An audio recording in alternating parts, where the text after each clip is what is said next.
وَلَقَدْ أَخَذْنَا آلَ فِرْعَوْنَ بِالسِّنِينَ وَنَقْصٍ مِّنَ الثَّمَرَاتِ لَعَلَّهُمْ يَذَّكَّرُونَ وَإِذَا جَاءَتْهُمُ الْحَسَنَةُ قَالُوا لَنَا هَٰذِهِ وَإِن تُصِبْهُمْ سَيِّئَةٌ يَطَّيَّرُوا بِمُوسَىٰ وَمَن مَّعَهُ أَلَا إِنَّمَا طَائِرُهُمْ عِندَ اللَّهِ وَلَٰكِنَّ أَكْثَرَهُمْ لَا يَعْلَمُونَ فقالوا مهما تأتنا به من آية لتسحرنا بها فما نحن لك بمؤمنين فأرسلنا عليهم الطوفان والجراد والقمل والضفادع والدم آيات مفصلات فاستكبروا وكانوا قوما مجرمين ولما وقع عليهم الرجز قالوا يا موسى ادع لنا ربك بما عهد عندك لئن كشفت عنا الرجز لنؤمنن لك ولنرسلن معك بني إسرائيل فلما كشفنا عنهم الرجز إلى أجل هم بالغوه إذا هم ينكثون فانتقمنا منهم فأغرقناهم في اليم بأنهم كذبوا بآياتنا وكانوا عنها غافلين وأورثنا القوم الذين كانوا يستضعفون مشارق الأرض ومغاربها التي باركنا فيها وتمت كلمة ربك الحسنى على بني إسرائيل بما صبروا ودمرنا ما كان يصنع فرعون وقومه وما كانوا يعرشون وجاوزنا ببني إسرائيل البحر فأتوا على قوم يعكفون على أصنام لهم قالوا يا موسى اجعل لنا إلها كما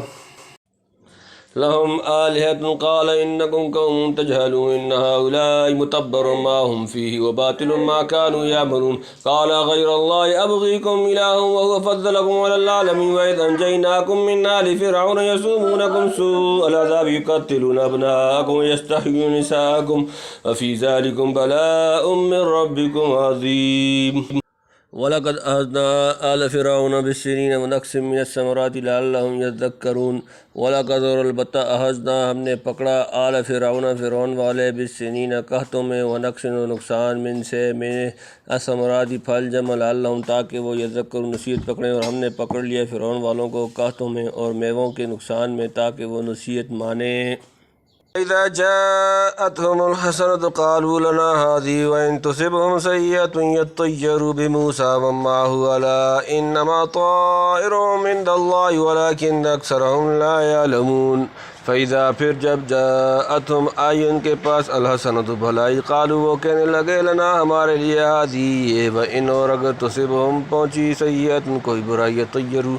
بدشگونی لیتے بے موسیٰ سے وما ہو جو ان کے ساتھ ساتھی اللہ یاد رکھو انما اس کے سوا نہیں طائرہم ان کی بدنصیبی عند پاس اللہ ولیکن اور لیکن اکثرہم ان کے اکثر لا یعلمون نہیں جانتے پھر جب پہنچی ان کو برائی کہنے لگی یہ ہے ہمارے لائق اور اگر پہنچی برائی تو نصرت بتلاتے موسیٰ کی اور اس کے ساتھ والوں کی سن لو ان کی شومی تو اللہ کے پاس ہے پر اکثر لوگ نہیں جانتے گزشتہ آیت میں فرمایا تھا قریب ہے کہ خدا تمہارے دشمن کو ہلاک کر دے یہاں سے اسی ہلاک موعود کے بعد مبادی کی تفسیر شروع کی گئی ہے یعنی اسی سنت اللہ کے موافق جس کا بیان اسی پارے کے شروع میں آیت وما ارسلنا فی قریۃ من نبی الا اخذنا اہلها بالباساء والضراء لعلہم یضرعون سورۃ سورۃ الاعراف آیت نمبر 94 کے تحت میں گزر چکا خدا تعالیٰ نے فرعونیوں کو ابتدائی تنبیہ کے طور پر قحط خشک سالی وغیرہ معمولی تکالیف و سختیوں میں مبتلا کیا تاکہ وہ خواب غفلت سے چونکیں اور موسیٰ علیہ السلام کے پیغمبرانہ نصیحتوں کو قبول کریں لیں مگر وہ ایسے کاہے کو تھے انہیں تنبیہات کی کچھ پرواہ نہ کی بلکہ پھر ایسے زیادہ ڈھیٹ اور گستاخ ہو گئے چنانچہ ثم بدلنا مکان السیئۃ الحسنۃ سورۃ نمبر 7 سورۃ الاعراف آیت نمبر 95 کے قاعدے سے جب قحط وغیرہ دور ہو کر ارزانی اور خوشحالی حاصل ہوتی تو کہنے لگتے کہ دیکھو ہماری خوش تعالی اور اقبال مندی کے لائق تو یہ حالات ہیں پھر اگر درمیان میں کبھی کسی ناخوشگوار اور بری حالت سے دوچار ہونا پڑ جاتا تو کہتے کہ یہ سب معاذ اللہ موسیٰ اور اس کے رفقا کی شومی تقید اور نحوست ہے حق تعالیٰ نے اسی کا جواب دیا الا انما طائرہم عند اللہ الہ یعنی اپنی بدبختی اور نحوست کو مقبول بندوں کی طرف کیوں نسبت کرتے ہو تمہاری اس نحوست کا واقعی سبب تو خدا کے علم میں ہے اور تمہارا ظلم و عدوان اور بغاوت و شرارت ہے اسی سبب کے بنا پر خدا کے یہاں سے خدا کے یہاں سے کچھ حصہ نصرت کا وقتی سزا اور تنبیہ کے طور پر تم کو پہنچ رہا ہے، باقی رہی تمہارے ظلم و کفر کی اصل شومی و نصرت یعنی پوری سزا، تو وہ ابھی اللہ کے پاس محفوظ ہے جو دنیا میں یا آخرت میں اپنے وقت پر تم کو پہنچ کر رہے گی، اس کی ابھی اکثر لوگوں کو خبر نہیں۔ قالوا مهما تأتنا به من آیۃ لتسحرنا بها فما نحن لک بمؤمنین، وقالوا اور وہ کہنے لگے مهما جو کچھ تأتنا به ہم پر تو لائے گا، من آیات کیسی بھی نشانی، لتسحرنا کہ ہم پر جادو کرے، بہا اس سے، فما تو نہیں، نحن ہم لکا تجھ پر، بمؤمنین ایمان لانے والے نہیں، اور کہنے لگے جو کچھ تو لائے گا ہمارے پاس نشانی کہ ہم پر اس کی وجہ سے جادو کرے تو ہم ہرگز تجھ پر ایمان نہ لائیں گے۔ یہ موسیٰ علیہ السلام کے معجزات و نشانات دیکھ کر کہتے تھے کہ خود خواہ کیسا ہی جادو آپ ہم پر چلائیں اور اپنے خیال کے موافق کتنے ہی نشان دکھلائیں، ہم کسی طرح تمہاری بات ماننے والے نہیں۔ جب انہوں نے یہ آخری فیصلہ سنا دیا اور قبول حق کے سب دروازے اپنے پر بند کر لیے، تب خدا نے ان پر چند قسم کی عظیم الشان بلائیں یکے بعد دیگرے مسلط کر دیں، جن کی تفصیل اگلی آیت میں آتی ہے۔ فَأَرْسَلْنَا عَلَيْهِمُ الطُّوفَانَ وَالْجَرَادَ وَالْقُمَّلَ وَالضَّفَادِعَ وَالدَّمَ آیَاتٍ مُفَصَّلَاتٍ فَاسْتَكْبَرُوا وَكَانُوا قَوْمًا مُجْرِمِينَ۔ فَأَرْسَلْنَا پھر ہم نے بھیجے علیہم ان پر طوفان والجراد اور ٹڈی، والقمل اور جوئیں چھچڑی، والضفادع اور مینڈک، والدم اور خون، آیات نشانیاں، مفصلات جدا، فاستکبروا تو انہوں نے تکبر کیا، وکانوا اور وہ تھے، قوماً ایک قوم، لوگ، مجرم جمع۔ پھر ہم نے بھیجا ان پر طوفان اور ٹڈی اور چھچڑی، مینڈک اور خون، بہت سی نشانیاں جدا، پھر بھی تکبر کرتے رہے، اور تھے وہ لوگ گناہگار، یعنی بارش اور سیلاب کا طوفان یا طاعون کی وجہ سے موت کا طوفان، علی اختلاف الاقوال۔ قمل سے مراد چھچڑیاں ہیں، جیسا کہ مترجم رحمۃ اللہ نے تیار کیا، یا جوئیں یا گیہوں وغیرہ، غلہ میں جو کیڑا لگ جاتا ہے جس سے غلہ خراب ہو جاتا ہے، یعنی بدن اور کپڑوں میں چھچڑیاں اور جوئیں پکڑ گئیں، غلہ میں گھن لگ گیا، یعنی تھوڑے وقفے کے ساتھ یہ سب آیات دکھلائی گئیں، مگر وہ کچھ ایسے متکبرانہ جرائم پیشہ اور پرانے گناہگار تھے کہ کسی طرح مان کر نہ دیا۔ سعید بن جبیر سے منقول ہے کہ جب فرعون نے موسیٰ علیہ السلام کے مطالبہ بنی اسرائیل کی آزادی کو تسلیم نہ کیا تو حق تعالیٰ نے بارش کا طوفان بھیجا، جس سے کھیتیوں وغیرہ کی تباہی کا اندیشہ پیدا ہو گیا۔ آخر گھبرا کر حضرت موسیٰ علیہ السلام سے درخواست کی کہ تم اپنے خدا سے کہہ کر یہ بلائے طوفان دور کرا دو، تو ہم بنی اسرائیل کو آزادی دے کر تمہارے ساتھ روانہ کر دیں گے۔ موسیٰ علیہ السلام کی دعا سے بارش بند ہو گئی اور بجائے نقصان کے پیداوار بہت کثرت سے ہوئی۔ فرعون عذاب سے بے فکر ہو کر اپنے عہد پر قائم نہ رہے، تب اللہ تعالیٰ نے تیار کھیتیوں پر ٹڈی دل بھیج دیا، جسے دیکھ کر پھر گھبرائے کہ یہ نئی آفت کہاں سے آ گئی۔ پھر موسیٰ علیہ السلام سے دعا کی، درخواست کی اور پختہ وعدے کیے کہ اگر یہ عذاب ٹل گیا تو ہم ضرور بنی اسرائیل کو آزاد کر دیں گے۔ جب یہ عذاب بھی اٹھا لیا گیا تو پھر مطمئن ہو گئے اور سب وعدے فراموش کر دیا۔ جس وقت غلہ اٹھا کر مکانوں میں بھر لیا تو خدا کے حکم سے غلے میں گھن لگ گیا۔ پھر موسیٰ سے دعا کرائی اور بڑے پکے عہد و پیمان کیے، لیکن جہاں وہ حالت ختم ہوئی، دستور سابق میں سرکشی اور بدعہدی کرنے لگے، تو خدا نے ان کا کھانا پینا بے لطف کر دیا۔ مینڈک اس قدر کثرت سے پیدا کر دیے گئے کہ ہر کھانے اور برتن میں مینڈک نظر آتا تھا۔ جب بولنے یا کھانے کے لیے منہ کھولتے، مینڈک جست کر کے منہ میں پہنچ جاتا تھا، اور ویسے بھی اس جانور کی کثرت نے رہنا سہنا مشغول کر دیا۔ ادھر پینے کے لیے جو پانی لینا چاہتے تھے وہ خدا کے حکم سے برتنوں میں یا منہ میں پہنچ کر خون بن جاتا۔ غرض کھانے پینے تک سے عاجز ہو رہے تھے، اس پر بھی شیخی اور اکڑ پھونک وہی تھی۔ وَلَمَّا وَقَعَ عَلَيْهِمُ الرِّجْزُ قَالُوا يَا مُوسَى ادْعُ لَنَا رَبَّكَ بِمَا عَهِدَ عِندَكَ وَلَئِن كَشَفْتَ عَنَّا الرِّجْزَ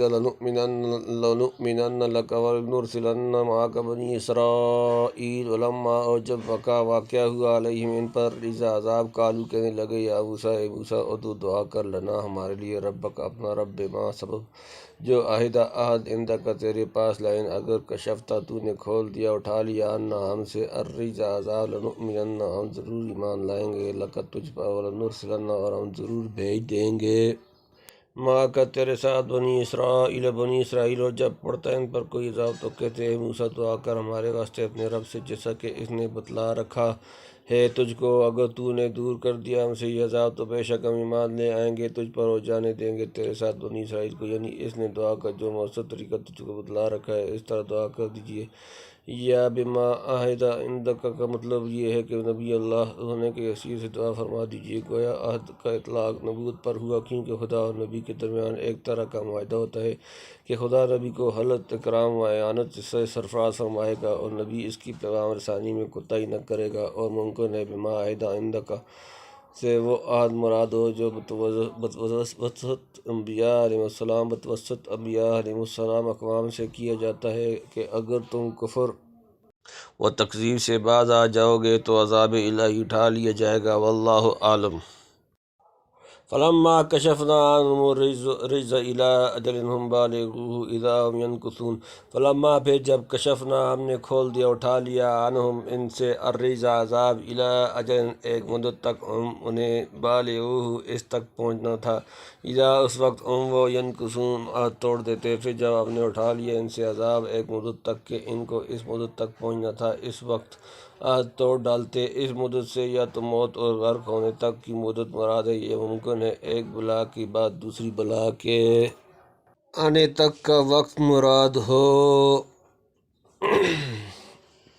فانتقمنا منهم فأغرقناهم في اليم بأنهم كذبوا بآياتنا وكانوا عنها غافلين۔ فانتقمنا پھر ہم نے انتقام لیا، منهم ان سے، فأغرقناهم پس انہیں غرق کر دیا، فی الیم دریا میں، بأنهم کیونکہ انہوں نے،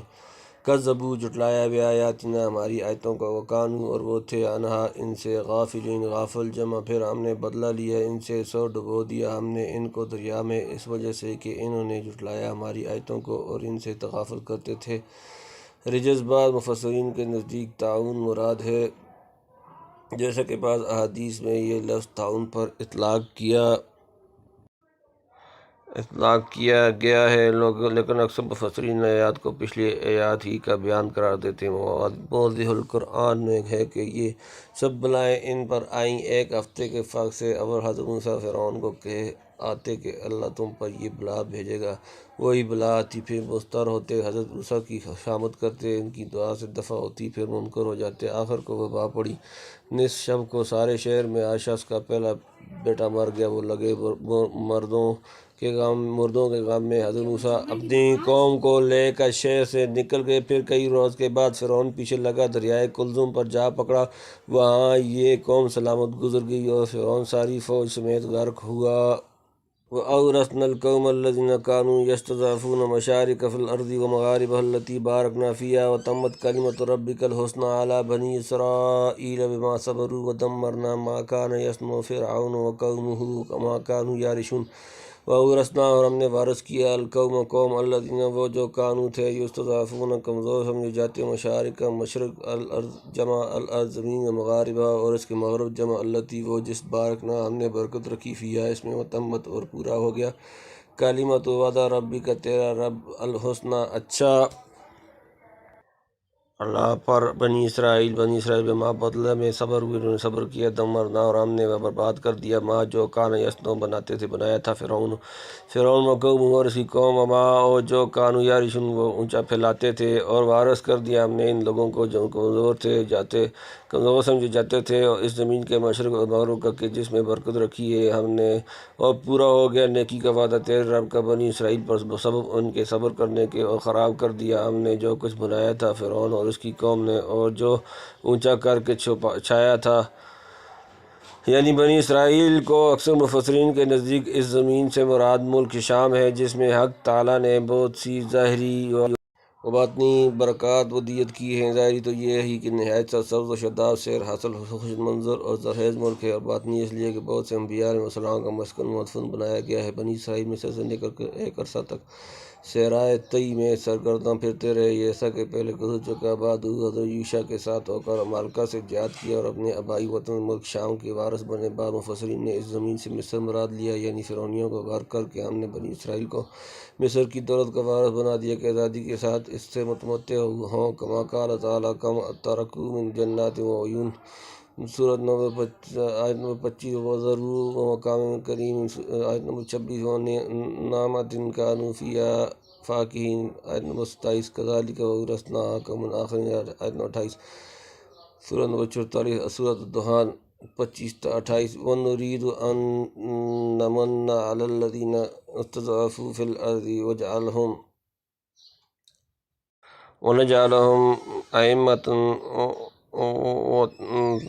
ونجعلهم الوارثين ونمكن لهم في الأرض ونري فرعون وهامان وجنودهما منهم ما كانوا يحذرون، سورت نمبر 28 قصص، آیت نمبر 5۔